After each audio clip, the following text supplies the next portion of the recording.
కజ్జికాయలు ఇంట్లోనే సింపుల్గా ఎలా ప్రిపేర్ చేసుకోండి. అంటే మన దగ్గర చేసుకోవడానికి కజ్జికాయలు చెక్క లేకపోయినా ఇలా సింపుల్గా అయితే చేసేసుకోండి. మైదా పిండి తీసుకొని దాంట్లో కొంచెం అంత ఆయిల్ వేసుకొని అండ్ కొంచెం తగినంత ఉప్పు వాటర్ వేసుకొని ఇలాగైతే ముద్దలాగైతే చేసుకోండి. తర్వాత స్టఫింగ్ కోసం నేనైతే పల్లీలు, నువ్వులు, అలాగే ఎండు కొబ్బరి, రవ్వ, ఉప్మా రవ్వ ఉంటుంది కదా, ఆ రవ్వ అయితే తీసుకుంటున్నాను.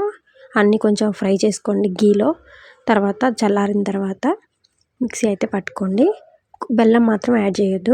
బెల్లం డైరెక్ట్గా అట్లా పొడిలాగా చేసుకొని ఇలాగా కలిపేసుకోండి మొత్తం ఆ మిశ్రమంలో. తర్వాత ఇక్కడ చూడండి, చపాతి ముద్దలా చేసుకొని ఇలాగా రౌండ్గా అయితే చేసుకొని దాని తర్వాత దాని మీద స్టఫ్ పెట్టేసి చూపిస్తున్నాను కదా, అక్కడ స్టఫ్ పెట్టేసి దానికి కొంచెం అంత వాటర్ ఇట్లా రౌండ్గా అంటించుకోండి.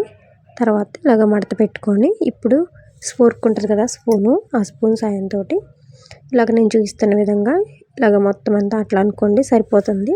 మన దగ్గర చెక్క లేకపోయినా ఈ విధంగా అయితే చేసుకోవచ్చు. అన్నీ చేసుకున్న తర్వాత ఆయిల్ అనేది హీట్ అయిన తర్వాత వేయించుకోవటమే. ఇలాగైతే రెండు వైపులా ఎర్రగా వచ్చేంతవరకు ఉంచుకోండి.